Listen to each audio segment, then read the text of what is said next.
दमयंती जी ने वहां से मार्ग में चलते हुए फिर आगे ऋषियों के दर्शन किए। ऋषियों ने उनसे कहा कि तुम चिंता मत करो, ये विपत्ति का समय भी बदलेगा, तुम्हें महाराज मिलेंगे, तुम्हारा राज्य मिलेगा। इतना कहकर वो आश्रम सहित अंतर्धान हो गए, क्योंकि वो सब दिव्य ऋषि थे, केवल संबोधन करने के लिए उनकी आंखों के सामने प्रकाशित हुए थे। वो भटकती हुई जंगल में घूम रही थी कि एक व्यापारियों के दल को देखा। व्यापारी दल में पीछे पीछे छुप के चली कि ये कहीं किसी नगर को तो जाएगा ही। एक सरोवर के समीप निर्मल जल देखकर व्यापारियों ने वहां अपना कैंप लगाया।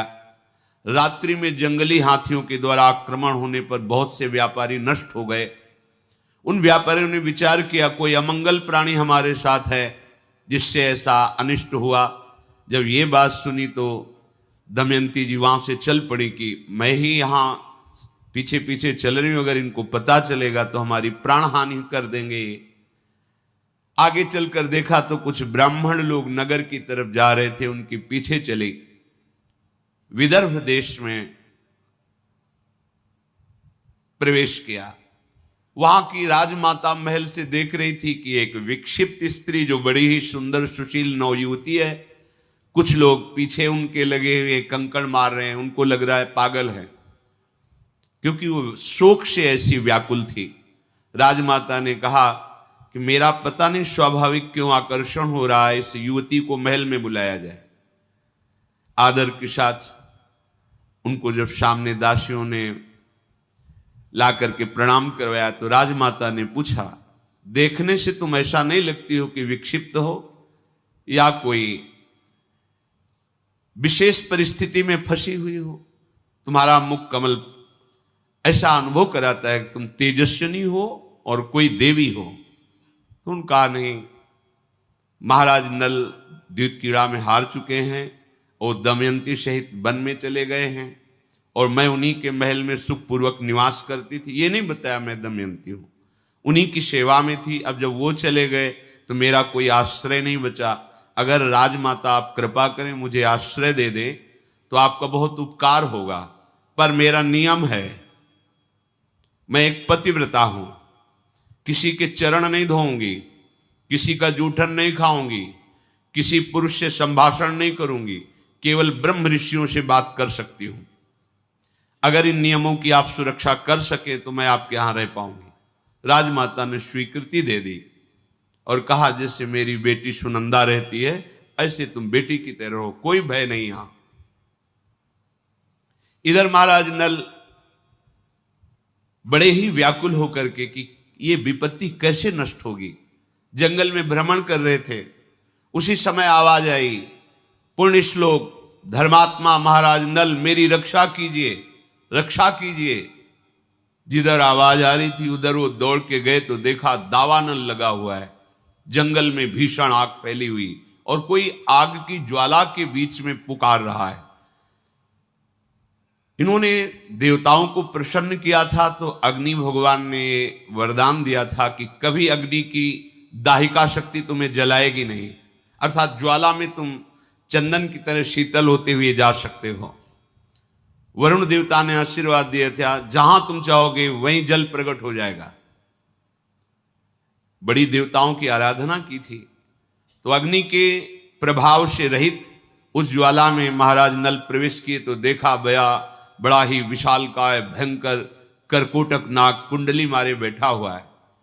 नाग ने कहा महाराज मुझे बचा लीजिए, मैं चल नहीं पा रहा हूं क्योंकि मुझे देवर्षि नारद का शाप हो गया है।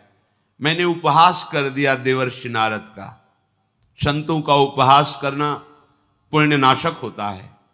उस दिन से मैं जड़ की तरह यहीं पड़ा हूं। अब ये दावानल लग गया, मैं एक कदम भी नहीं चल सकता।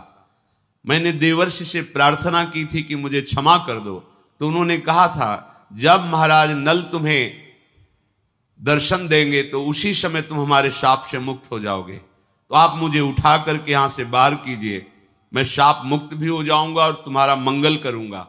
मैं सबसे तेजस्वी नाग, सबसे बड़ा जहरीला, मेरा नाम करकोटक है। महाराज नल ने कहा तुम इतने भयंकर विशाल कायों में तुम्हें कैसे उठा सकता हूं। उन्होंने कहा कि आप उठाइए, मैं आपके लिए बहुत हल्का हो जाऊंगा। गोद में उठाकर जब बाहर किया रखने लगे तो उन्होंने कहा नहीं, पहले तुम अपने कदम गिनो फिर रखो, जब मैं रोक दूं तब रुक जाना। तो 1 2 3 4 5 6 7 8 9 10, जे भी 10 बुलाते हुए उन्होंने डस लिया। महाराज नल ने कहा धोखा क्यों किया तुमने? तुम कहते थे तुम्हारा कल्याण करेंगे, हमने तुम्हारी प्राण रक्षा की और तुमने हमें डस लिया। बोले मैं तेजस्वी नाग हूं, मेरा प्रभाव विष का संकल्प के अनुसार होता है। तुम्हारे शरीर पर बिल्कुल प्रभाव नहीं पड़ेगा जहर का। तुम्हारे अंदर बैठा हुआ जो कलयुग है वो जलेगा, उसके अंग अंग में मेरा जहर जाएगा और वो बड़ी शीघ्रता से तुम्हारे शरीर का त्याग करेगा और उसके त्याग करते ही तुम्हारी बुद्धि शुद्ध हो जाएगी और सारी संपत्ति प्राप्त हो जाएगी। ये कलयुग तुम्हें महान दुख दे रहा है।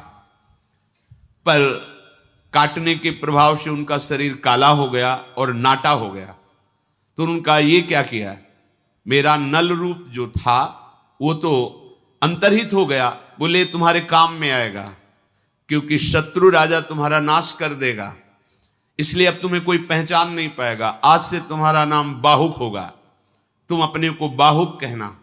और ये पट एक वस्त्र दिया कि जब तुम चाहना कि नल रूप प्रकट हो जाए तो ये वस्त्र ओढ़कर मेरा ध्यान करना, तो तुम्हारा ये रूप हट जाएगा और तुम नल रूप में प्रकाशित हो जाओगे। और जाओ, तुम्हारा मंगल हो। आज के बाद कभी भी कोई दाढ़ वाला जंतु तुम्हें खा नहीं पाएगा, कोई भी विषैला कीड़ा काटेगा, विष नहीं चढ़ेगा, और जहां कहीं तुम्हारी कोई विपत्ति होगी तो मैं सहायता के लिए आ जाऊंगा। ऐसा उसने वरदान दिया। महाराज नल से कहा कि तुम्हारे रक्षा के योग्य अयोध्या नरेश महाराज ऋतुपर्ण धर्मात्मा पुरुष हैं, तुम वहां जाओ, उनके समीप जाने से तुम्हारा मंगल होगा। बाहुक अर्थात महाराज नल राजा ऋतुपर्ण के समीप गए और कहा महाराज मैं समस्त कलाओं में प्रवीण हूं, विश्व में कोई अश्व विद्या का ऐसा ज्ञाता नहीं जो मेरे समान हो। तीव्रगामी रथ से यात्रा बहुत कम समय में पूर्ण कराना ये मेरे हस्त लाघव होगा, और शिल्प कला का मैं बड़ा प्रवीण हूं और राजनीति का मर्मज्ञ हूं। आपको जब कभी कोई सलाह की जरूरत होगी तो मैं सलाह भी दूंगा, आप मुझे रख लीजिए, मेरा नाम बाहुक है, अपने सारथी के पद पर रख लीजिए। उन्होंने स्वीकार कर लिया। महाराज नल जिस समय जुआ खेल रहे थे तो दमयंती ने देख लिया था कि अब इनकी बुद्धि अपवित्र हो गई है, इसलिए अपने कुमारी और कुमार इंद्रसेन और इंद्रसेनी को अपने पिता के पास भेज दिया था मायके, और अपने सारथी जो महाराज नल के सारथी थे उनका नाम वार्ष्णे था, उनसे कहा था कि तुम रथ और घोड़े और हमारी पुत्र पुत्री को पिता के पास छोड़कर वहां से चले जाना, और जहां तुम अच्छा समझना वहां रुकना जब तक हमारा समय न बदले, और जब समय बदल जाए तो तुम पुनः अपने सारथी पद पर आकर विराजमान हो जाना। तो वो संयोग से वहां ऋतुपर्ण के यहां ही सेवा में थे। जब वार्ष्णे ने देखा कि इसकी बात और इसके गुण और इसका आभास तो मेरे महाराज नल जैसा है लेकिन रूप नहीं है, संकुचित हो गए और अपने साथ रख लिया, क्योंकि वो भी घोड़ों की ही सेवा में थे और इनको सारथी पद मिला था। इधर दमयंती जी के हृदय में बड़ी वेदना हो रही थी कि मैं तो महल में रह रही हूं लेकिन मेरे पति प्राणेश्वर पता नहीं किस विपत्ति को सह रहे हों। महाराज भीम दमयंती के पिता थे। जब कुमार कुमारी वहां छोड़े गए तो उनको पता चला परिस्थिति का, तो उन्होंने शास्त्रों ब्राह्मणों को बुलाया और दक्षिणा देकर कहा कि आप दिशाओं में जाइए और सब जगह खोज कीजिए, अगर नल दमयंती का पता आप लगा लेते हैं तो आपको कई हजार गौवें, स्वर्ण मुद्राएं और नगर ये आपकी सेवा में हम समर्पित करेंगे। ब्राह्मणों ने खोज की। एक ब्राह्मण ने ये सूचना पाई कि यहां राजमाता के यहां कोई नवीन युवती आई हुई है। अब वो कौन है ये मुझे पता नहीं। गुप्तचरों द्वारा उस ब्राह्मण ने जब ऐसा सुना तो महल में प्रवेश किया। ब्रह्म ऋषियों को महल में कोई रोक टोक नहीं होती थी, किसी भी राजा के महल में जा सकते हैं। वहां जाकर राजमाता से कहा, तुम्हारे यहां कोई नवयुवती दासी आई हुई है, हम दर्शन करना चाहते हैं। जब देखा तो बचपन से उन्हें देख रहे थे दमयंती को, क्योंकि वहीं राज दरबार के पुरोहित थे। देखते ही उन्होंने कहा, बेटा तुम अपने मस्तक को धोइए, क्योंकि मस्तक में इनके एक दिव्य चिन्ह था जो बचपन से वो पहचानते थे। जेवी धोया तो ये समझ गए दमयंती है।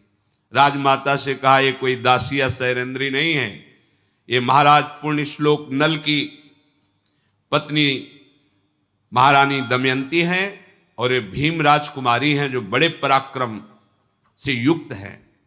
ये तुम्हारा सौभाग्य है जो दमयंती जी तुम्हारे यहां सेवा में रहे। ये परिचय प्राप्त करके वो तो बहुत प्रसन्न हुई कि हमारा अत्यंत सौभाग्य है, और मुझे पता है कि दमयंती तो मेरी बहन की ही पुत्री निकली, मेरे द्वारा कोई त्रुटि नहीं हुई, अर्थात दासी की तरह हमने व्यवहार नहीं किया। ये बड़ा कृपा रही जो हमारी बुद्धि ऐसी रही। अब बेटा तुम बिल्कुल निश्चिंत रहो, ये महल तुम्हारा, संपत्ति तुम्हारी।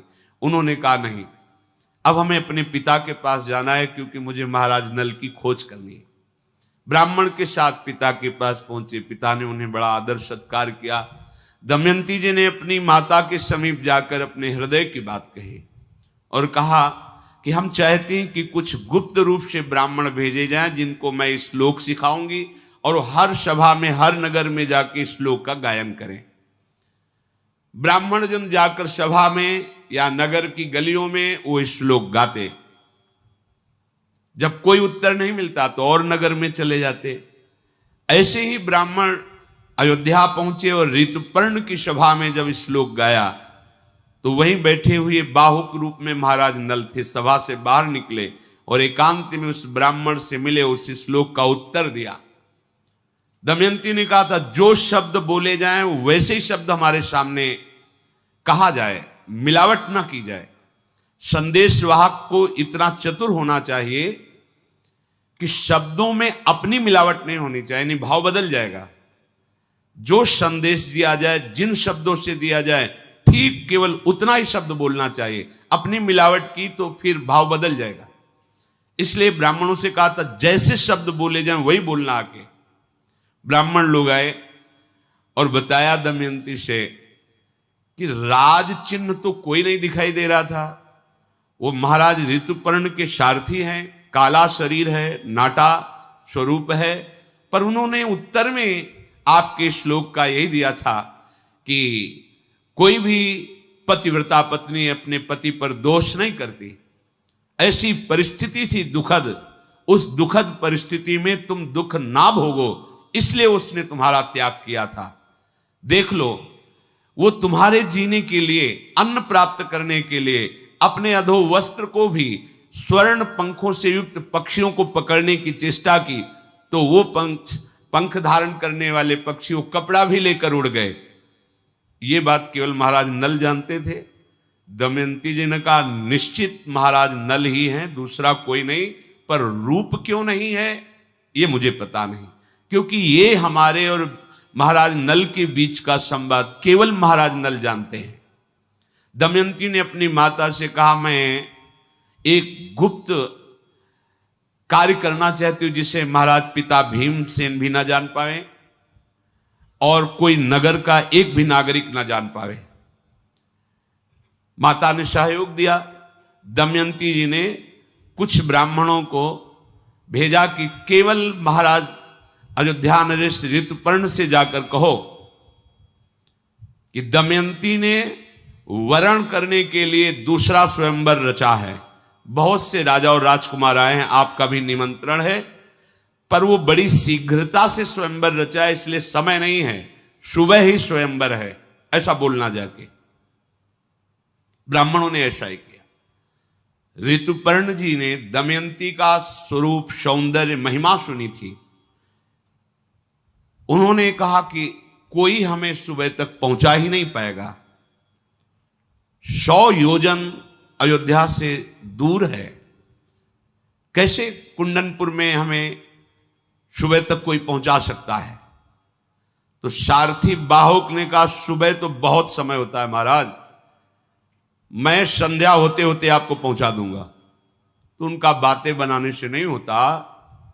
बहुत बड़ी यात्रा है, 400 कोस दूर, 100 योजन का मतलब 400 कोस दूर, और रथ से इतने कम समय में पहुंचा देना। उनका महाराज मेरी यही अश्व विद्या है, तो उनका तुम शीघ्र घोड़े छांट कर लाओ और मैं तैयारी करता हूं, स्वयंवर में मैं दमयंती के सम्मिलित होना चाहता हूं। 4 ऐसे मरे से घोड़े छाट के लाए।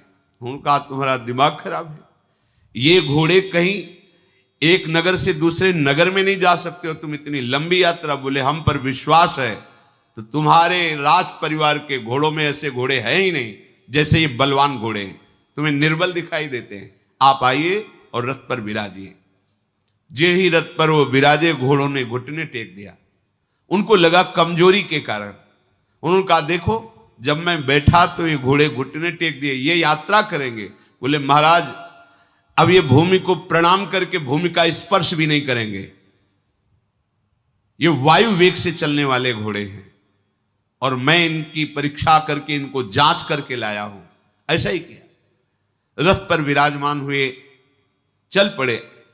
अचानक वो दुपट्टा संभाल नहीं पाए, गिरा। उन्होंने कहा हमारा दुपट्टा गिर गया है, रुको। तो उनका महाराज पता है कितने कोस आप आगे निकल चुके? आपका दुपट्टा गिरा और आप बोले इतने में कई योजन हम आगे निकल चुके हैं, इतनी तीव्र गति रथ की। तो उनका आश्चर्य है तुम्हारी अश्व विद्या को, पर मेरी भी विद्या आप समझ लीजिए, मैं गणित विद्या में पूरे विश्व में नंबर 1 में हूं। तो उनका महाराज कहना अलग बात होता है, प्रमाण दीजिए।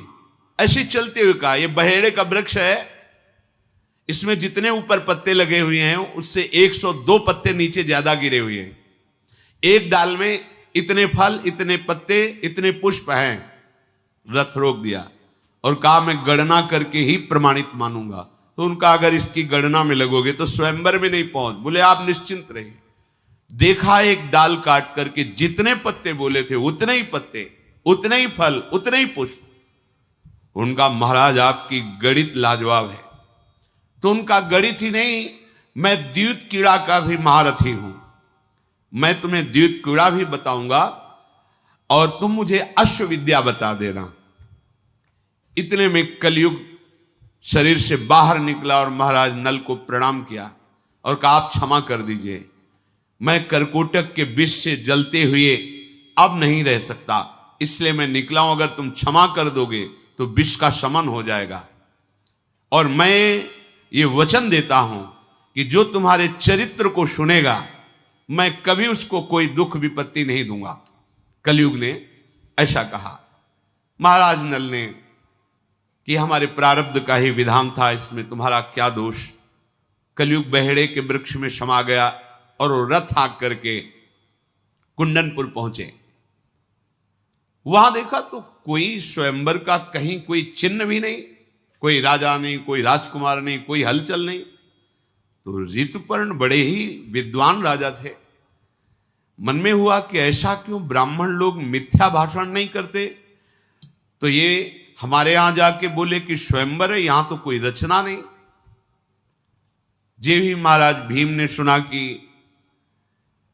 बड़े बलवान विद्वान धर्मात्मा राजा ऋतुपर्ण पधारे हुए हैं, तो उनको वैसे ही अगवानी की, महल में लाए, स्वागत किया और कहा महाराज अचानक आपका आगमन मैं जानना चाहता हूं कि किस कारण से हुआ। अब वो ये तो बोल नहीं सकते कि स्वयंवर के कारण, तो वहां कुछ भी स्वयंवर का नहीं। उन्होंने कहा बस आपसे मिलने की इच्छा हुई इसलिए चला आया। उनको लगा ऐसा कैसे हो सकता है, इतना बड़ा राजा केवल मिलने के लिए आया हो बिना किसी कारण के। पर जब कह रहे हैं तो मान लेते हैं। महल में उनके विश्राम की व्यवस्था की। रथ को एकांत में जहां अश्वशाला थी वहां खड़ा करके घोड़ों को छोड़ा और सेवा में बाहुक जो महाराज नल हैं वो लग गए। घोड़ों की रखवाली करने वाले बाहुक को दासी के द्वारा दमयंती ने कहा कि आप इनकी चेष्टाओं पर नजर रखना। यद्यपि मेरा हृदय कह रहा है कि महाराज नल पधार चुके हैं, रथ की घड़घड़ाहट से मुझे अनुभव हो गया ऐसा रथ केवल महाराज नल चला सकते हैं। पर यहां 3 दिखाई दिए, एक महाराज ऋतुपर्ण, दूसरे वार्ष्णेय और तीसरा वो जो काला और नाटा। तो महाराज नल कहां है? और मुझे आभास हो रहा है कि मेरे पति पधारे हुए हैं। जो सत्य पे चलता है उसका हृदय कभी मिथ्या संकेत नहीं करता, जो सत्य बोलता है उसकी वाणी कभी मिथ्या नहीं होती। जो पातिव्रत धर्म से युक्त है वो अपने पति के सामीप्यता का आभास निश्चित कर लेती है। दमयंती जी ने अपनी दासी से कहा कि आप जाकर के इनकी चेष्टाओं पर नजर कीजिए। ये महाराज ऋतुपर्ण के सारथी के रूप में जो है, क्या मेरे महाराज नल हैं? पर महाराज नल तो बड़े तेजस्वी, गौरांग बदन और ये काले रंग के। विश्वास मेरा कहता है ये महाराज नल है, पर प्रमाण कहता है कि नल नहीं है। मुझे प्रमाण चाहिए। दमयंती बोली दासी से, केशनी तुम मेरा एक काम करो, ये छोटी छोटी बाहों वाले जो कुरूप रथवाहक हैं इनके निकट जाओ और मैं जैसे शब्द बोल रही हूं वही बोलना। मधुर वाणी से पूछना तुम्हारा कुशल है। साथ ही उनके नेत्रों को देखना, उनकी चेष्टाओं को देखना। और फिर मुझे मेरी जो शंका है कि मेरे महाराज नल हैं पर बाहरी प्रमाण नहीं है, फिर मैं जैसा विचार करूं फिर वैसा तुम करना। इनके सामने एक बात कहना कि जब एक ब्राह्मण ने ऋतुपर्ण की सभा में श्लोक सुनाया था तो तुमने उत्तर दिया था, तुम उस विषय को कैसे जानते हो? वो दूती बड़ी सावधानी से गई और बाहुक को प्रणाम करके बोली, तुम्हारा कुशल हो, तुम स्वस्थ हो, तुम्हें यात्रा में कोई विघ्न तो नहीं हुआ? मैं आपको देखकर बहुत प्रसन्न हूं, पर हमारी जो स्वामिनी है दमयंती वो ये जानना चाहती कि जब ब्राह्मण ने अयोध्या में श्लोक गायन किया और आपने उत्तर दिया, आप उसको कैसे जानते हैं? आपने उत्तर क्यों दिया और उस उत्तर के रहस्य को आप कैसे जानते हैं? और जब स्वयंवर की बात हुई तो आप इतनी शीघ्र यहां आ गए, ऐसी अश्वविद्या आपको कहां से प्राप्त हुई? या तो महाराज नल में है या महाराज नल जिसको शिक्षा दे दें उसमें है। आप इस 2 बातों का उत्तर दीजिए। बाहुक बोले, वो वार्ष्णेय हैं जो महाराज नल के सारथी हैं और उनको तो जानती अयोध्या नरेश हैं और मैं उनका सारथी हूं। मैं अश्वविद्या में महाराज नल से बिल्कुल कम नहीं हूं, सारथी के कार्य में बड़ा निपुण हूं। मैं ये नहीं बता सकता कि मुझे विद्या कहां से प्राप्त हुई है, पर मैं महाराज नल से कम नहीं हूं। मुझे वेतन देकर ऋतुपर्ण ने अपनी सेवा में रखा है। और जो तुम श्लोक की बात कह रहे हो तो मैंने किसी से सुन रखा था, इसलिए मैंने उत्तर दे दिया। क्योंकि कोई पतिव्रता पत्नी को क्यों त्यागेगा जब तक वो भारी विपत्ति में नहीं होगा? भारी विपत्ति में भी उसके सुख को निमित्त बना करके त्यागा होगा, इसलिए मैंने वो श्लोक गान कर दिया। वो आकर के दमयंती से बोली कि आपने जो प्रश्न किया था उसका उत्तर ऐसा उन्होंने दिया है। हृदय में बहुत वो जल रही कि अब भी कोई हमें संकेत नहीं मिल रहा कि हमारे महाराज नल हैं, पर मेरा हृदय कहता है कि मेरे महाराज नल हैं। कहा एक बार जाओ और कहो क्या उस पुरुष का एक कर्तव्य था कि जो प्राणपण से समर्पित शरणागत हो उसका त्याग कर दे किसी भी विधान से। दासी गई और जाकर के कहा कि जो शोकाग्नि में वैसे ही व्यथित थी, असहाय थी, तो क्या उस पुरुष को अपनी शरणागत स्त्री का त्याग करना उचित था? ये दमयंती जी ने प्रश्न किया है आपसे, क्योंकि आपने उस पुरुष के विषय में बोला है, तो क्या उस पुरुष को उचित था? उनके आंसू चलने लगे। उन्होंने कहा कि उसके हृदय में कितना बड़ा विचार दुखद आया होगा। वो किंकर्तव्य विमूढ़ हो गया था, उसके ऊपर कलयुग का प्रभाव था। कई कारणों से उन्होंने अपनी प्रिय पत्नी का त्याग किया, ना कि क्रोध से, ना कि दोष दृष्टि से। जिसके वस्त्र अपहरण कर लिए गए, जिसका राज्य अपहरण कर लिया गया, जो भटक रहा है, दुखद परिस्थिति में, वो अपनी पत्नी को कैसे दुख देने की बात सोच सकता है? इस परिस्थिति में पत्नी को दुख ना मिले, इसलिए उसने त्याग किया था। दमयंती जी ने जब ये उत्तर सुना तो उनका, महाराज के सिवाय बात कोई कह नहीं सकता, फिर जाओ, उसकी परीक्षा करो, अब की बार कुछ बोलना मत, बस खड़ी रहना।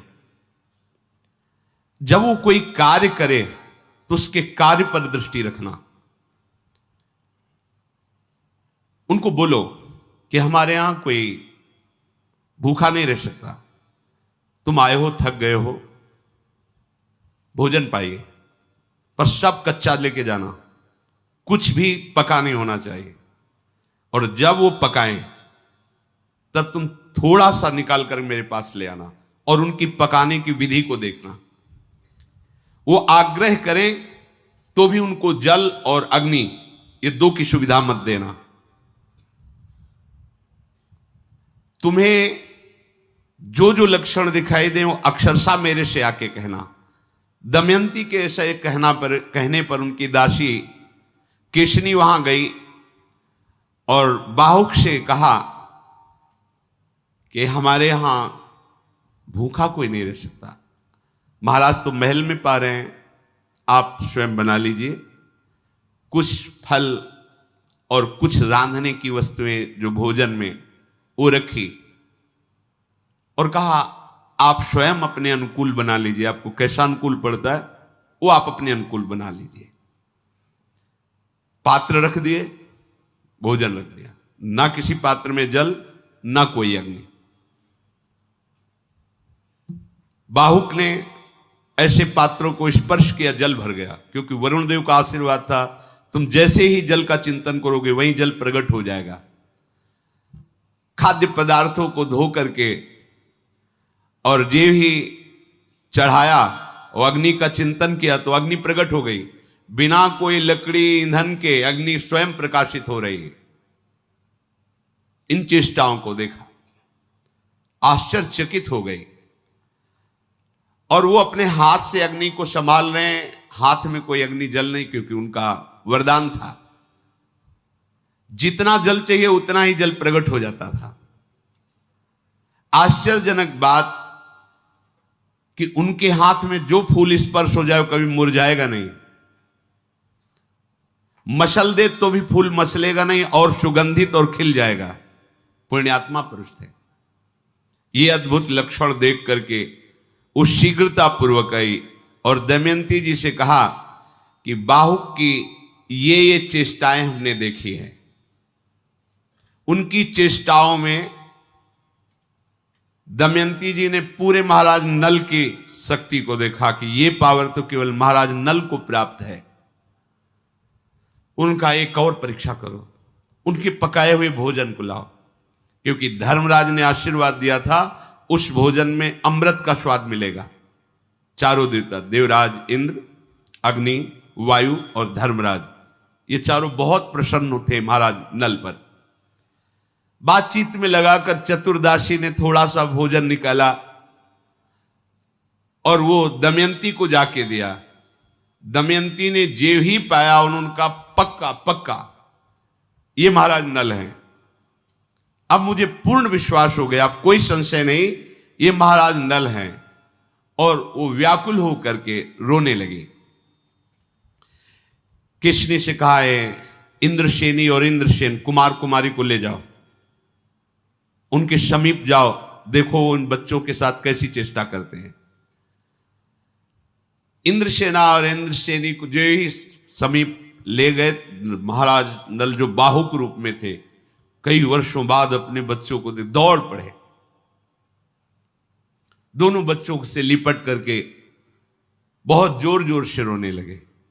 फिर एकदम सावधान हुए और दासी से कहा, बड़े प्यारे बच्चे हैं, मैं अपने बच्चों से बिलग हूं, इसलिए इन बच्चों को देखकर मुझे अपने बच्चों का प्यार आ गया, इसलिए दुलार किया। देखो तुम बार बार यहां मत आओ, बच्चों को ले जाओ और यहां मत आओ, कहीं कोई शंका न कर ले, अब दोबारा यहां मत आना। वो बच्चों को लेकर चली गई और पूरा वैसे बताया कि महाराज ऐसी ऐसी चेष्टा करके रोने लगे थे। महाराज नल जो बाहुक रूप में हैं, दमयंती ने अब निश्चय किया कि अब मैं दर्शन करूंगी, अब कोई संशय नहीं, मेरे महाराज नल ही हैं। मां से कहा, मां ये जो बाहुक सारथी है, अब संदेह नहीं, मैंने परीक्षा करके देख लिया है, मेरे पति महाराज नल हैं, सारे लक्षण महाराज नल के हैं, केवल रूप नहीं है, इसलिए मैं स्वयं जाकर के देखना चाहती हूं, पर जब तक आपकी आज्ञा नहीं होगी तब तक मैं ना उनके पास जा सकती हूं ना उनको बुला सकती हूं। आप आज्ञा कीजिए, मैं जाऊं या आप बुला दीजिए उनको महल में। दमयंती के ऐसा कहने पर महारानी ने विदर्भ नरेश भीम को यह सूचना दी कि आपका आदेश मिले तो महल में उनको बुला लिया जाए। उनका आदेश हो गया। महाराज नल को राजभवन के भीतर महल में लाया गया। दमयंती ने राजा नल के नेत्रों में सब छुप सकता है लेकिन नेत्र नहीं छुप सकते। नेत्र से भाव प्रकट हो जाते हैं। कोई भी कैसा भी, अगर चोर भी है और आप सही नेत्रों में नेत्र मिलाए तो नेत्र बता देंगे। उनके नेत्रों में, प्रेमी है तो नेत्र से पता चल जाएगा, द्वेषी है तो नेत्र से, छल कपट है तो नेत्र, सब छुपा सकते हो, नेत्र नहीं छुपा सकते, पर नेत्र पहचानने की योग्यता हो तब। दमयंती जी ने जे ही नेत्र मिलाए, महाराज नल के नेत्रों से आंसू बहने लगे। दमयंती जी ने कहा, ऐसा कोई धर्मज्ञ पुरुष नहीं है जो अपनी प्रिया को अकेले में दुखद परिस्थिति में छोड़कर चला जाए। केवल एक ऐसे महाराज नल ही हैं जो अचेत अवस्था में अपने प्रति पूर्ण अनुराग रखने वाली पतिव्रता पत्नी का त्याग करके चले गए। मैंने कभी जीवन में मिथ्या नहीं बोला, स्वप्न में भी किसी पुरुष का चिंतन नहीं किया, आज तक कभी एक अपराध नहीं किया। दमयंती कैसी देवियां होती थी, और मैंने स्वयं उनका वर्ण किया है, फिर उनका क्या कर्तव्य है कि वो हमें त्याग दें। दमयंती जी ऐसी बातें कह रही हैं, महाराज नल की आंखों से अश्रु बह रहे हैं। दमयंती उत्तर दीजिए। तो उनका, तुम्हें पता चल ही गया है कि मैं हूं, मुझे पता चल गया है कि तुम जान गई हो कि मैं हूं। तो आप देखो, राज्य नष्ट हो गया, सारी विपत्तियां थी। अगर उस समय कलयुग मेरी बुद्धि में बैठा था और मैं तुम्हें त्याग ना देता तो पता नहीं कौन से संकट में तुम फंस जाती, इसलिए मैंने तुम्हारा त्याग किया था। मैंने धर्म से चल करके, तपस्या के द्वारा कष्ट सह करके कलयुग को परास्त कर दिया है। अब हमारे दुखों का अंत हो गया है। ये पापी कलयुग जिसकी भी बुद्धि में बैठ जाता है उसका सर्वनाश कर देता है। इसने मेरा सर्वनाश कर दिया। मैंने तो कुछ किसी का बिगाड़ा नहीं, पर ये बैठ करके हमारा, ये युग धर्म का प्रभाव है। एक ही उपाय है जिससे इसके प्रवाह से आप बच सकते हो, ये बहा के ले जाएगा। कलयुग केवल नाम आधारा, सुमिर सुमिर नर उतरहि पारा। यदि नाम जप करोगे तो तुम्हें कलयुग का प्रभाव परास्त नहीं कर पाएगा। ये अपने प्रवाह में प्रवाहित, मान लीजिए बड़ी दुर्गति होती है, ये तो जीवन की बात है, मरने के बाद जो गति होती है, आप उसको ये मत समझिए कि नहीं नहीं कोई नरक नहीं, कोई गति दुर्गति नहीं होती, तुम्हारे कहने से नहीं होगा। यहां तुम अपराध करते हो तो जेल मिलती है ना, पहले तुम्हारी पिटाई होगी, फिर तुम्हारा मुकदमा चलेगा, फिर सजा सुनाई जाएगी, आजीवन कष्ट भोगोगे, एक गलती का फल आजीवन। तो जैसे कहा जाता है कि हजारों वर्ष तुम्हें नरक भोगना पड़ेगा, आपको लगता है अरे ये तो बातें केवल बना रहे हैं, तो गलती तो तुमने एक की थी, आजीवन कारावास क्यों मिला? तो सोचो, यहां एक गलती अगर साबित हो गई हिंसात्मक, व्यभिचारात्मक, तो उसका परिणाम आपको जीवन भर क्लेश भोगना पड़ता है। तो क्या तुम जो पापाचरण कर रहे हो इसका परिणाम तुम्हें नरक नहीं भोगना पड़ेगा? तुम्हारे ना कहने से थोड़ी हो जाएगा, समझो, तुम्हारे ना कहने से हो जाएगा। अरे कोई राजकीय कानून नहीं है, जो मन आए सो करो करो, जब फंस जाओगे, प्रमाणित हो जाओगे, तो तुम्हें खुद पता चलेगा। तो सत्संग के द्वारा, शास्त्र श्रवण के द्वारा अपने लोग जान रहे हैं कि भयानक वेदना, दंड दिया जाता है नरक में अगर हम ऐसे ऐसे आचरण करेंगे, और ये आचरण करवाने में समर्थ है कलयुग, इसका प्रभाव है। बच सकते हो तो केवल भगवान नाम से। इसीलिए चीख चीख के कहते हैं कि शाप साधनों को करने की सामर्थ्य अब नहीं रह गई कि आप तपस्या करो, आप जितेंद्रिय हो करके, प्राणायाम करके और समाधि भाव, न शरीरों में ताकत रहेगी, न आहार में ताकत रहेगी, न बुद्धि में ताकत रहेगी। एक बात सबको ही कर सकता है, बच्चा हो, बूढ़ा हो, कोई पढ़ा लिखा हो ना हो, जो जहां जैसे भी, राधा राधा राधा राधा। इसके लिए तुम्हें कोई ये शर्त नहीं रखी जा रही कि ऐसे हो तो राधा बोलो, नहीं, जैसे भी हो, जहां भी हो, राधा राधा राधा। तो कलयुग की क्या बात है, काल भी बाधा नहीं पहुंचा सकता, विश्वास कीजिए, काल भी बाधा नहीं पहुंचा। जहां राधा वहां कहां बाधा। और नहीं, चाहे जितने शुभ कर्म कर लो, बख्शेगा नहीं कलयुग। देखो ये शुभ कर्म करने वाले पुण्य श्लोक महाराज नल का चरित्र इसीलिए गान करके कहा कि तुम कितना पुण्यात्मा होगे, इन जैसे महापुरुषों जैसे थोड़ी होगे। कैसी विपत्तियां, कैसे दुख, कैसे संकट भोगने पड़ रहे हैं। तो राधा राधा कहने से संकटों से बच जाएंगे क्या? पहली बात, तस्मात् शास्त्रम प्रमाणमते। कोई बात केवल भावुकता पूर्वक कही जाए तो भी अच्छा है, लेकिन प्रमाण युक्त।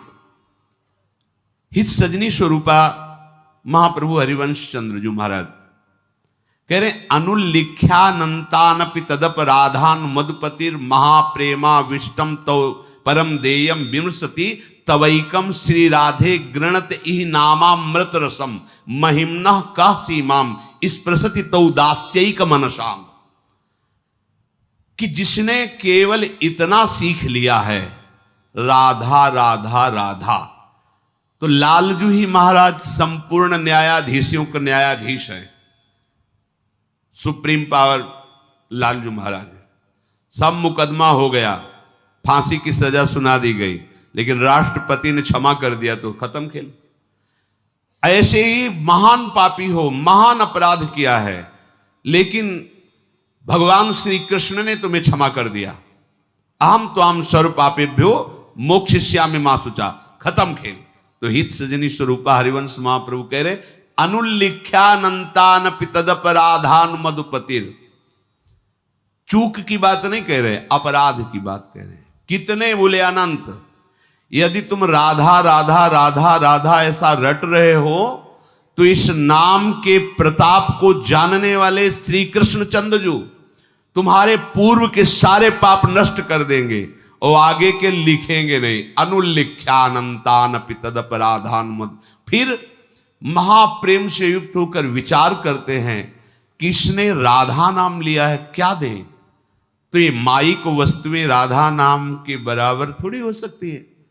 तो आविष्ट होकर के उसको प्रेम प्रदान करते हैं, उसके पीछे पीछे डोलते हैं। बोले लाडली, ये तो आपके नाम की महिमा हुई, और कहीं किसी ने आपके चरणों का शरणागत भाव लेकर आपकी सेवा की भावना दासत्व की भावना कर ली तो उसको क्या देंगे? ये तो केवल नाम की महिमा, राधा नाम की महिमा। कलयुग की कोई चाल नहीं चल सकती, काल की कोई चाल नहीं चल सकती। जब आप राधा राधा राधा राधा रटेंगे ना, तो राधा नाम का एक प्रभाव है। जैसे हमारी राधा किशोरी का स्वभाव है, ने कहूं न रिस कहूं भूल हूं न होत सके, ऐसे एक प्रभाव है राधा नाम का। प्रगटित प्रेम प्रकाशम सकल जंतु शिशिरीकृत चित्तम गत कल तिमिर समूहम निर्मल अकलंक उदित जग चंद्रम। कलयुग की कोई भी चाल राधा नाम जापक के ऊपर नहीं प्रभाव डाल पाएगी। और प्रगटित प्रेम प्रकाशम, हृदय में प्रेम को प्रकाशित कर देगा। ऐसा ज्ञान का चंद्रमा शीतलता प्रदान करते हुए उदय होगा, कोई भी अज्ञान की आकर्षणकारी मायामयी वृत्तियां आपको परास्त नहीं कर पाएंगी। विशद चंद्र तारा तने शीतल किरण प्रकाश, अमृत सींचत मम हृदय सुखमय आनंद रास। सुखमय आनंद रास सकल जन शोक हर, समुझ आए शरण ते डरत ना काल डर। दियो दान तिन भय द्वंद दुख सब घटे, नित नित नव नव प्रेम कर्म बंधन कटे। कटे कर्म बंधन संसारी, सुख सागर पूरी तति भारी। विधि निषेध श्रृंखला छुड़ावे, निज आलय बन आन बसावे। ओ आलय बन बसत संग पारस के, आयस कनक समान भयम। मांगो मन मनसी दास अपनी करी, पूरन काम सदा हृदयम। हो गई बात, श्री जी के पास पहुंच गए। राधा राधा राधा, जितने भी श्वासे हैं, कोई भी हो कहीं भी हो, इससे सहज अमृत में बात नहीं मिल। राधा राधा राधा, कोई भी बाधा स्पर्श नहीं कर सकती। गरजते हुए तुम्हारा जीवन व्यतीत होगा, गरजते हुए। हरिवंश भरोसे भय निडर, और नित गरजत हरिवंश बल। ये बल प्रकट हो जाएगा तुम्हारा। हा हरि रा राधा वा वृंदावन सा सहचरी। नहीं तो अभी तो 5000 के ऊपर ही कुछ वर्ष में, मतलब अभी घुटने के बल भी कलयुग नहीं चल रहा। 4,32,000 वर्ष की आयु है। जवानी में इसके क्या होगा? अभी तो बच्चा भी ऐसा बच्चा है कि अभी घुटने के बल भी सही ढंग। 4,32,000 में तो अभी 32,000 वाला भी नहीं पूरा हुआ। 4,32,000 वर्ष की आयु है, अभी तो 5,000 कुछ वर्ष हुए होंगे कलयुग को लगे हुए। थोड़ा तो लाख में पहुंचने दीजिए, फिर देखना। भाव भ्रष्टाचारा सब संसारा, धर्म सुने नहीं काना। कलिकाल बिहाल किए मनुजा, नहीं माने को अनुजा तनुजा। आने तो दो, ये मत सोचो कि अगला जन्म होगा तो हम भजन करके सिद्ध हो जाएंगे। बिना भजनानंदी सिद्ध महापुरुषों के आश्रय के भजन होता ही नहीं। भजन कोई छोटी मोटी बात नहीं। और कलिकाल का जैसा प्रचंड रूप बढ़ता चला जाएगा, ये सब अपने को नहीं मिलेगा। जो भगवत साधन चाहिए, ना आहार मिलेगा, ना संग मिलेगा, ना ऐसे महापुरुषों का सानिध्य, हम कैसे चल पाएंगे? अभी अवसर है, निकल चलो। ये बुद्धि को भ्रष्ट करने वाला कलयुग यहाँ का सम्राट है। अगर बच सकते हो तो केवल भगवान नाम से, दूसरा कोई उपाय नहीं, कोई उपाय नहीं। जगह जगह वर्णन किया गया। कृतयुगे ध्यायते विष्णुम त्रेतायाम यजतई मखई, द्वापरई परिचर्यायाम कलौ तद्धरि कीर्तनात्। अन्य युगों में ध्यान की महिमा, पूजा सेवा की, यज्ञ की महिमा, लेकिन कलयुग में एक ही बात केवल बचा सकती, नाम जप। नाम, दूसरा नाम जप करो, नाम कीर्तन करो, नाम गुणगान करो। महाराज नल ने कहा दमयंती जी से कि मैंने अपने उद्योग से, तपस्या से कलयुग को परास्त कर दिया, अब हमारे दुखों का अंत ही है, ऐसा समझो। आप हमें क्षमा करना। कोई भी प्रेमी अपने प्रीतम पर क्रोध नहीं करता, उसकी चेष्टाओं में दोष दर्शन नहीं करता। अर्थात आप हम पे दोष मत देखो कि हमने तुम्हारा त्याग किया है, तुम्हारे सुख के लिए तुम्हारा त्याग किया है।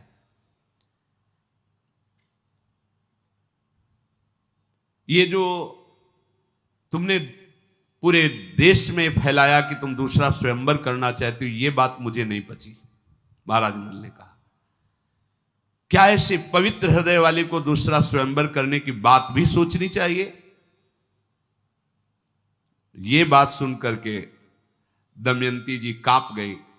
और उनका तुम्हें पता होना चाहिए, ये कहीं सूचना नहीं कि मैं स्वयंवर कर रही हूं। ये केवल आपको लाने के लिए, केवल आपके महाराज ऋतुपर्ण के पास, ये ना यहां हमारे पिता को पता है, ना पूरे देश को किसी को पता है। ये केवल आपको पता है और महाराज ऋतुपर्ण को, क्योंकि ऋतुपर्ण आएंगे तो आप आएंगे, इसलिए मैंने ये बात कही थी। वस्तुतः या कोई स्वयंवर नहीं, किसी को सूचना नहीं गई है।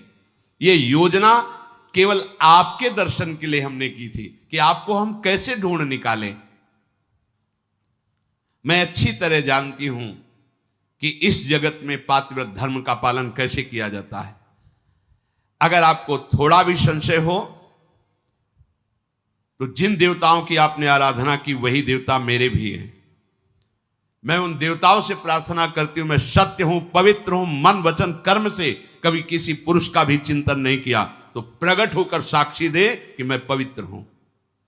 जे ही ऐसा कहा तो त्रिलोकी में विशेष शक्तिशाली 3 देवता, वायु देवता, सूर्य देवता, चंद्र देवता प्रकाशित हुए और उन्होंने कहा कि एक एक शब्द परम पवित्र है दमयंती का, कहीं इनके मन में, वचन में, कर्म में, तीनों में अन्य भाव नहीं।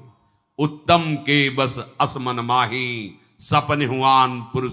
कैसी मर्यादा, कैसे सतित्व, कैसा पातिव्रत धर्म। इसीलिए सारी सिद्धियां प्राप्त हो जाती हैं। जो एक यति को गति होती वही एक सती की होती है। एक महात्मा कश्यप नाम के थे, वो तपस्या कर रहे थे, तो एक वृक्ष के नीचे बैठे ध्यानस्थ थे, तो एक बगुली ऊपर से बीट कर दिया तो उनके माथे पे गिरा। वो बड़ी गुस्सा आई, ऐसे देखा वो बगुली भस्म हो गई, गिरी और जल गई। वो लगा पावर आ गया हम में, उठे और चल पड़े। ये पावर नहीं संतों का, नहीं, कोई भूल ना करे। पावर ये है कि हमको सभा के बीच में मारा, अपमानित किया, और हम हृदय से प्रभु से प्रार्थना करके उसको परम पद पहुंचाएं। ये हमारा सामान, ये हमारा तपस्या है, ये हमारा बल है, यही हमारा विषय है। हमारा विषय ये नहीं कि कोई हमारे प्रतिकूल हो जाए तो उसका मंगल हो जाए, नहीं। अगर कोई हमें गाली देता है, हमारा अपमान करता है, हमारी निंदा करता है, तो हमारी साधुता इसी बात की है कि उसका मंगल हो, उसका कभी अमंगल ना हो। यह नहीं कि उसको भस्म कर दिया, उसको दंड दे दिया, या अपने तपोबल से विघ्न डालकर उसके जीवन को मिटियामेट कर दिया। ये राक्षसी भाव संतों में नहीं होता, कभी नहीं। देखो ठाकुर हरिदास जी को मार कोड़े खून से लत कर रहे हैं, 22 बाजारों में कोड़े मार मार करके जान से मारने की चेष्टा कर रहे हैं। बोले हरि बोल करता है। मुस्कुरा कर देखा, बोले अब तुम्हारा कल्याण हो जाएगा। तुमने 2 बार हरि बोला ना, अब देखो अभी तक उनको अपनी चिंता नहीं, चिंता है कि इन जल्लादों का कल्याण के। हरि बोल बोला। ईसा मसीह जी को क्रूस पे टांगा गया, अश्रुधारा चली। निज जनों ने पूछा, प्रभु क्या आपको बहुत पीड़ा हो रही? तो उनका हाँ, हृदय में। इस शरीर के लिए नहीं, मैं इनके लिए ईश्वर से प्रार्थना कर रहा हूं कि जिन्होंने मुझे क्रूस पर टांगा है, इनको क्षमा करना, इनकी बुद्धि शुद्ध करना, इनको सदैव सुख प्रदान करना। प्रभु ये आपके बच्चे अज्ञानी हैं, इनको कभी दंड ना देना। यह है महात्मा का स्वरूप, ये है महात्मा के स्वरूप। थोड़ी की बगुली ने हग दिया, उसे भस्म कर दिया। मानते हैं तपस्या में बल है, पर तपस्या अबोध प्राणियों की हिंसा करने के लिए है क्या? अब वो अहंकार से उठे और एक घर में भिक्षा के लिए गए, आवाज लगाई भिक्षाम दे। तो घर से एक बहू निकली, उसने कहा महाराज कुछ क्षण रुकिए, अभी अभी आपकी व्यवस्था करती हैं भिक्षा की। और दूसरे दरवाजे से उनके पतिदेव पधारे, तत्काल वो भूल गए। पतिदेव का आगमन होते ही उनकी परिचर्या में रह गए। जब उनको जल पिला लिया तब कहा, आपके घर के द्वार पर भिक्षावृत्ति के लिए कोई भिक्षुक महात्मा खड़े हैं, आपकी आज्ञा हो तो उनको भिक्षा दे आए।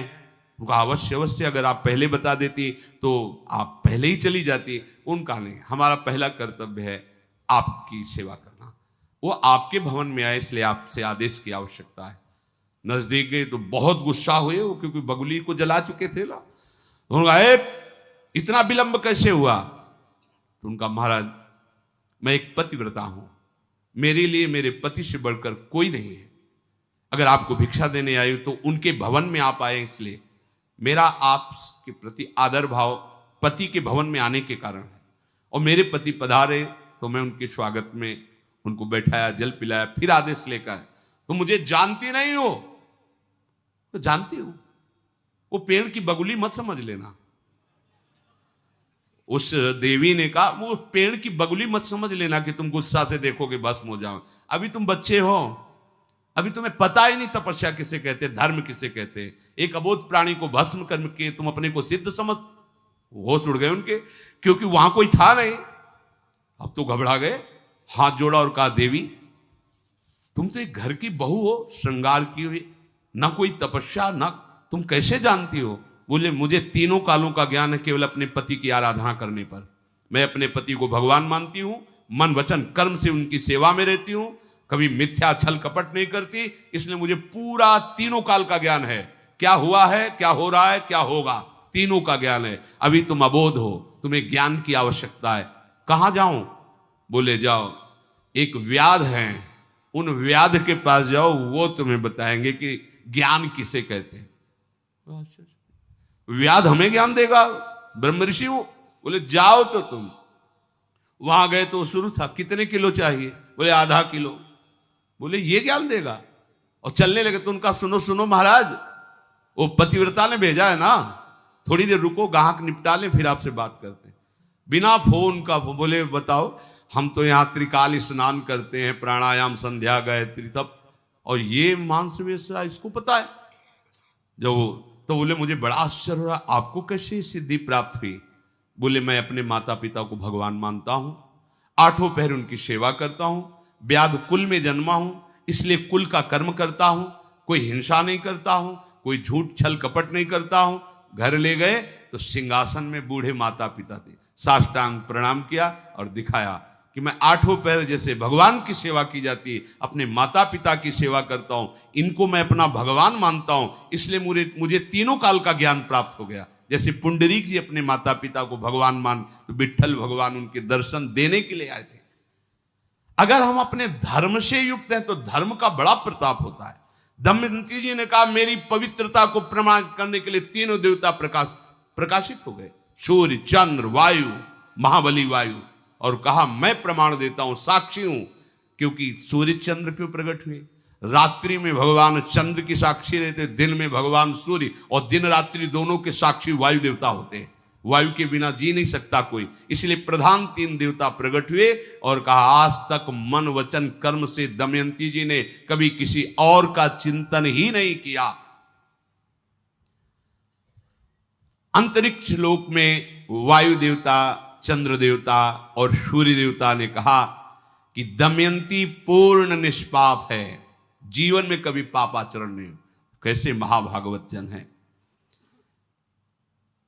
तुम्हारी प्राप्ति के लिए दमयंती आज भी देखो, जो वस्त्र तुमने काटा था, आधा ले गए थे, वही ओढ़े हुए हैं।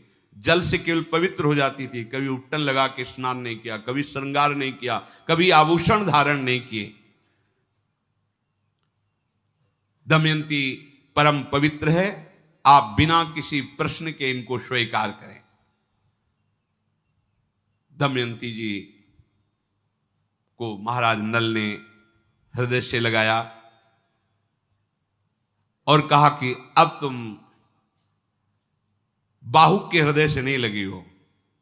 देखो, करकोटक नाग का स्मरण करके जे ही वस्त्र रखा उन्होंने दिया था, तो वो नल रूप से प्रकाशित हो गए। नल रूप जे ही प्रकाशित होया, दमयंती जी ने बहुत प्रसन्न होकर के अपने पिता माता से कहा, आज हमारे मनोरथ सफल हो गए हैं। जैसे चंद्रोदय होने पर शीतलता छा जाती है, ऐसे पूरे नगर में उत्सव मनाया गया।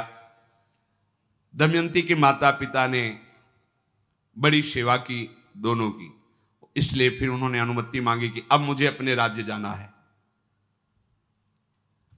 राजा नल ने विनीत भाव से ससुर को प्रणाम करके कहा कि आपकी बड़ी कृपा रही, अब आप मुझे आशीष दीजिए, मैं अपने राज्य को जा रहा हूं। जो विपत्ति में सहयोग करे वही रिश्तेदार, वही मित्र, पर प्राय ऐसा कम होता है। विपत्ति में लोग मुख फेर लेते हैं।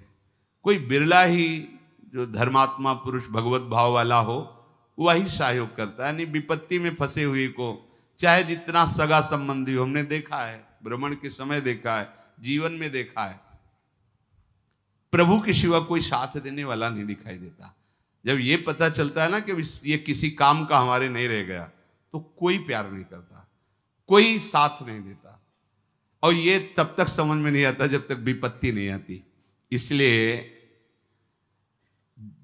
बड़े बड़े संतों ने कहा है कि विपत्ति बहुत बड़ा मित्र है, जो असली चेहरा संसार का दर्शन करा देता। जो थोड़े दिन होए हित अनहित या जगत में जान परे सब। कौन वास्तविक मेरे से प्यार करता है ये पता चलता है विपत्ति में।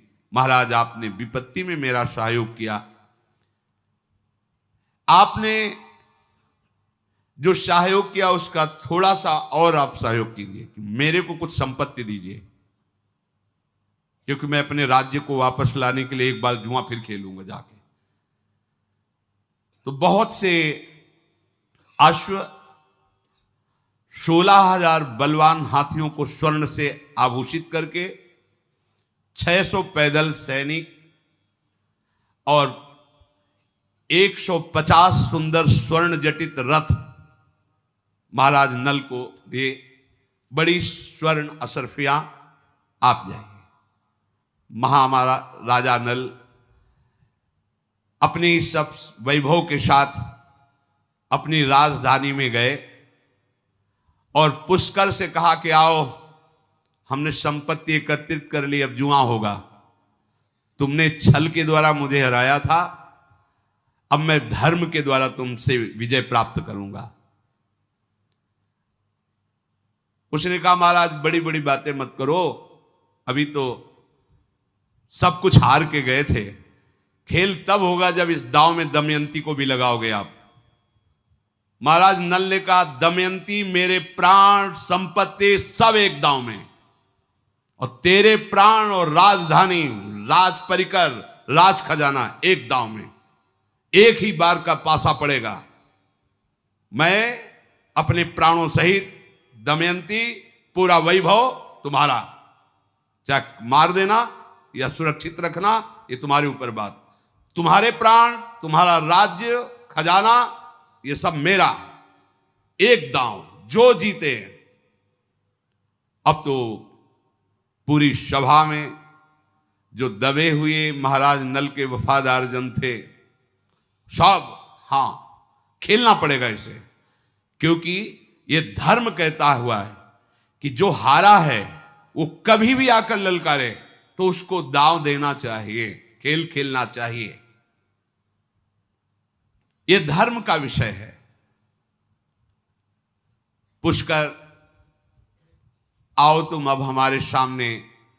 अगर तुम द्वित कीड़ा नहीं खेलना चाहते तो आओ, तुम्हारे द्वंद्व युद्ध होगा। जो विजयी होगा वो सब संपत्ति का अधिकारी बनेगा। उसने कहा महाराज तो तैयार कर लो दमयंती को हमारी दासी बनाने के लिए, क्योंकि वो देख चुका था कि सब कुछ जीत चुके हैं। महाराज नल ने कहा गलत शब्द का उच्चारण नहीं, असंबद्ध प्रलाप बिल्कुल नहीं। पहले आप दांव खेलिए, जुआ प्रारंभ कीजिए। व्यर्थ का समय नष्ट करने पर हो सकता हम तुम्हें दंड दे दें। अगर हार गए तो एक शब्द नहीं बोलूंगा, हमारे प्राण ले लेना, दमयंती ले लेना, पूरा वैभव ले लेना। कलयुग की चाल में पुष्कर ने विजय प्राप्त की थी। वस्तुतः महाराज नल से किसी भी तरह वो विजय प्राप्त नहीं कर सकते थे। जो ही एक दाव रखा गया पासे महाराज नल की तरफ, एक ही दाव में था, दोबारा नहीं खेलना था। अब तो पूरा राज खजाना। महाराज नल ने कहा बोलो, तुमने छल कपट करके हमें इतना दुख दिया था, अब क्या करें, तुम्हारा क्या करें। वो चरणों पे गिर के कि आखिरकार बड़े भाई हो, तुम्हारा मन हो प्राण ले लो, तुम्हारा मन हो जीवन दो। उनका नहीं, आधी संपत्ति तुम्हारी, जाओ। धर्म ये नहीं कहता, जाओ तुम सुखपूर्वक जियो, आधी राजधानी का शासन तुम संभालो, जाओ। हम ये जो प्रसंग सुनाया महाराज नल का, ये इसलिए सुनाया, श्री भगवान ने एक श्लोक में कहा कि शुभ और अशुभ ये दोनों कर्म तुम्हें केवल दुख ही देंगे। यद्यपि शुभ का फल सुख होता है और अशुभ का फल दुख होता है, लेकिन जो यहां शुभ का फल सुख होता है वो भी दुख ही होता है, क्योंकि दुखालयम अशाश्वतम, ये दुखमय ही है। जैसे एक रास्ते में संत जा रहे थे तो उन्होंने देखा कि एक स्वर्ण सर्फियों से भरी थैली है। तो एक शिष्य ने उठाया, देखा, अरे स्वर्ण सर्फियां, प्रसन्न हो गया। महाराज चुप, वहीं रख, वहीं रख। उनका क्यों? बोले इसलिए कि ये दुख है, ये सुख नहीं है। बोले महाराज गली गली रोटी मांगने से अच्छा है सर्फिया पास रहेगी, जिसको आदेश करेंगे वो भोजन देगा। बोले दुख है।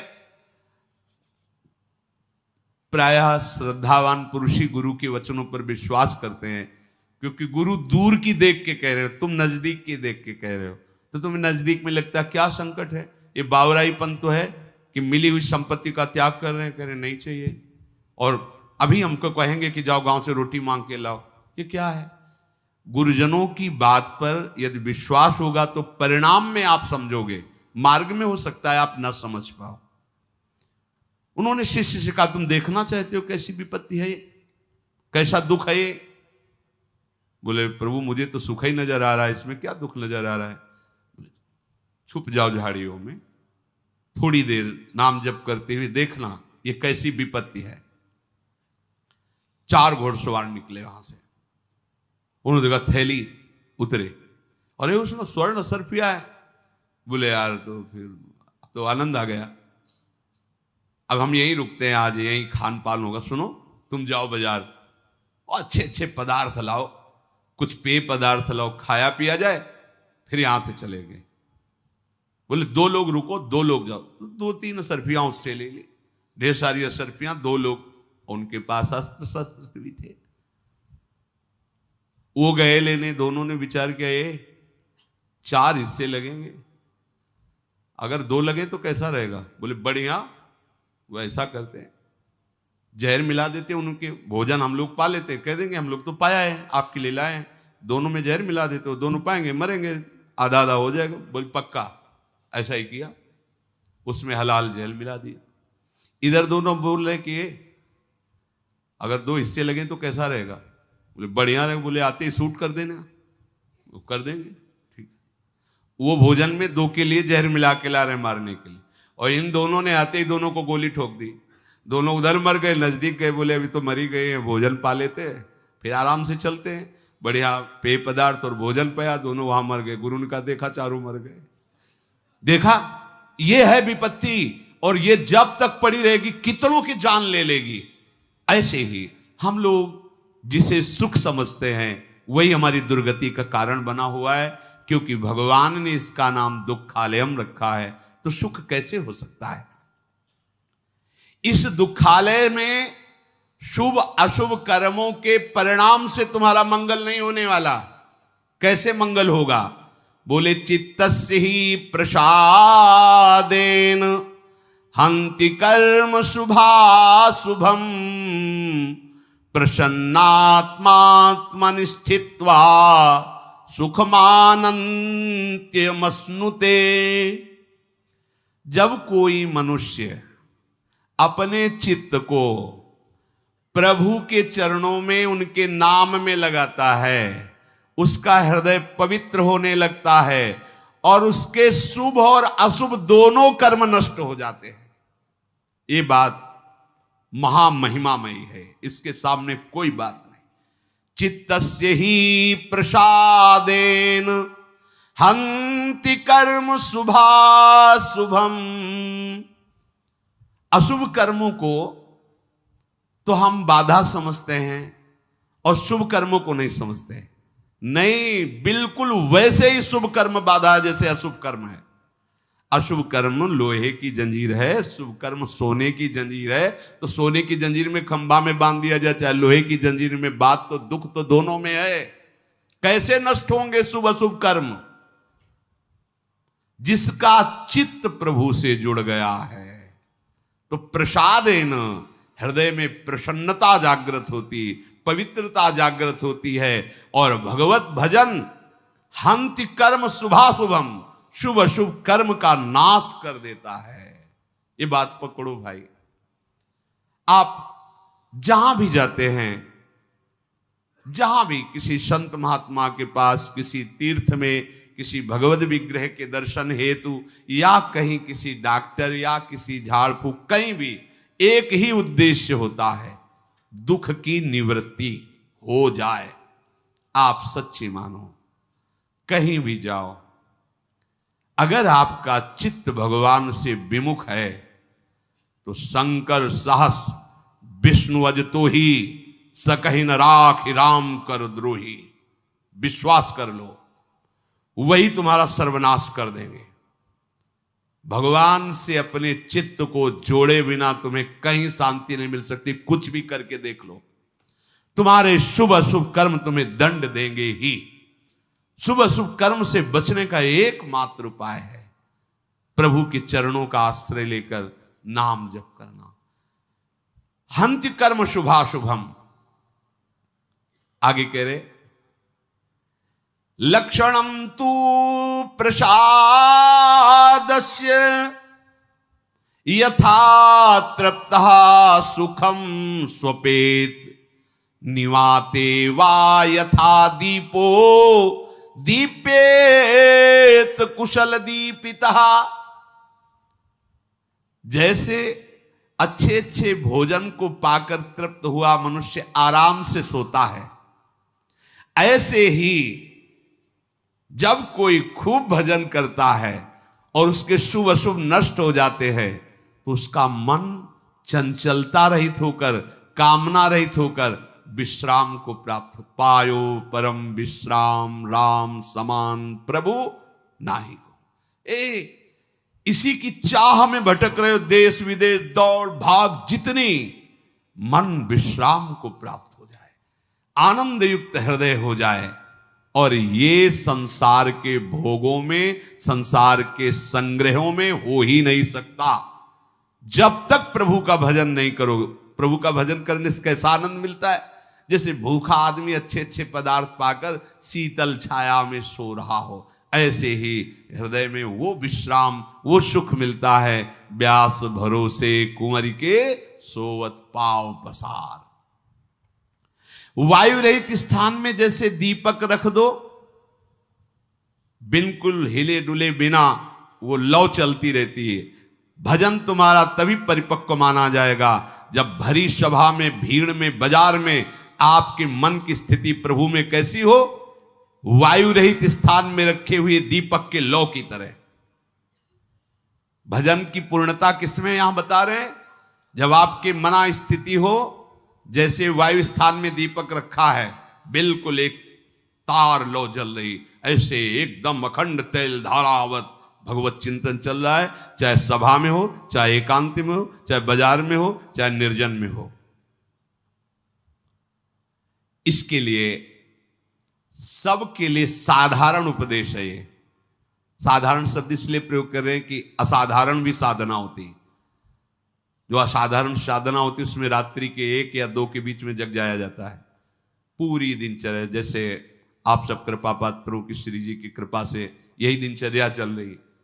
क्योंकि जब हम यहाँ 2:45 बजे, तो यहाँ सब रंगोलियां बनी हुई, तो मतलब है कि 2 बजे 1:30 बजे से शुरू किया होगा, तभी तो ऐसा। लेकिन साधारण दिनचर्या प्रत्येक प्राणी के लिए कह रहे हैं। अगर आप आनंद चाहते हो तो पूर्व रात्रे परेचयु युंजाना सततम मनः। 8 पहर होते हैं, तो 8 पहर में एक पहर 3 घंटे का, 8 × 24, तो दिन का पक्ष 12 घंटे, 4 पहर, 4 से 12, रात्रि का पक्ष 12 घंटे। उसमें कह रहे हैं कि 3 घंटे रात्रि लगने पर और 3 घंटे रात्रि जाने पर केवल भजन करना चाहिए। अर्थात 10 बजे जैसे सो जाए तो 11, 12, 1, 2, 3, 4, 6 घंटे हो गए। 4 बजे के बाद सबको जग जाना चाहिए। जो संसार में 4 बजे के, यहां 4, 4:15 तो सत्संग शुरू होता है, 4 बजे सबको जग जाना चाहिए। अगर आप 4 बजे नहीं जगते, सूर्य उदय हो जाता है, आप सो रहे हैं, तो आपकी बुद्धि नष्ट होगी, आपकी आयु नष्ट होगी, अकाल मृत्यु होने की संभावना रहेगी, शरीर रोग ग्रसित होगा और दरिद्रता आपका पीछा नहीं छोड़ेगी। चाहे जितना रुपया कमा लो, तुम्हारा हृदय दरिद्र रहेगा। भावना में तुम, कामना में दरिद्र ही रहोगे। जैसे इतना मिला तो और इतना और इतना, कभी शांति नहीं मिलेगी। ये भागवतिक सिद्धांत है। ब्रह्म मुहूर्त प्रातःकालीन 4 बजे सबको उठ जाना चाहिए। और जो निरंतर भजन करना चाहता, लघ्वाहारो विशुद्धात्मा, भोजन उतना पाना चाहिए कि भोजन पाने के बाद अगर आप खड़े हो तो आपको यह नहीं लगना चाहिए कि पेट में वजन पहुंच गया है। लघ्वाहार हो, थोड़ा आहार, क्योंकि अगर ज्यादा आहार पा लोगे तो भजन में वृत्ति नहीं रहेगी। रोज पाना है यार, जिंदगी भर पाना है, थोड़ा थोड़ा पाओ और खूब भजन करो। जिसका भोजन नीरस, शब्द याद कर लो, उसका भजन सरस, और जिसका भोजन सरस उसका भजन नीरस। ये महापुरुषों के वाक्य है, आप खुद अनुभव करके देख लेना। यहां तक खट्टी डकारे आ रही, फिर शाम के पाला है, तो फायदा क्या हुआ यार? पाले का तो मतलब भजन बने। लघ्वाहार हो। और विशुद्धात्मा, आपको अपने चित्त का मार्जन करना, पोछा लगाना है। चित्त में क्या कूड़ा करकट होता है? राग, द्वेष, कामना, ये सब कूड़ा करकट है। देखो, उपासक को इतनी सामर्थ्य रखनी चाहिए कि जैसे कल किसी ने हमें गाली दी, अपमान किया, और आज फिर उसके दर्शन हो, तो आपको भूल जाना चाहिए कि कल इसने गाली दी थी।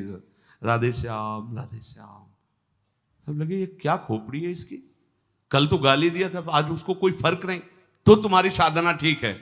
जगत ग्रीवा ऐसे नहीं झुका देता, इसलिए झुकाता है कि जहां हम फेल है वहां तुम पास हो। ये बात संत का स्वभाव, साधक की महिमा इस बात में नहीं कि अपने तप का प्रयोग, अपनी पवित्रता का प्रयोग दूसरों को दुख देने के लिए करे। जैसे प्यार भरी मां अपने बच्चे को कभी कष्ट दे ही नहीं सकती, ऐसे साध उते होए न कारज हानि। बच्चा भले गुस्सा में आके मां के बाल नोचे और मां को पीटने की भी कोशिश करे, पर मां के दिल से अगर यंत्र लगा के देखो तो उस बच्चे को उस समय भी आशीर्वाद ही दे रही होगी। भगवान तुम्हारा मंगल करें। ऐसी अनंत माताओं जैसा प्यार गुरुदेव संतों के हृदय में होता है। देखो ना कैसे कैसी पीड़ाएं दी गई संतों को, पर उन्होंने यही मनाया तुम्हारा मंगल हो। तो आप अपने जीवन को सुखद बनाने के लिए और जीवन के परिणाम को महासुखद बनाने के लिए भगवान श्री हरि के चरणों का आश्रय लेकर निरंतर भजन करने का अभ्यास करें।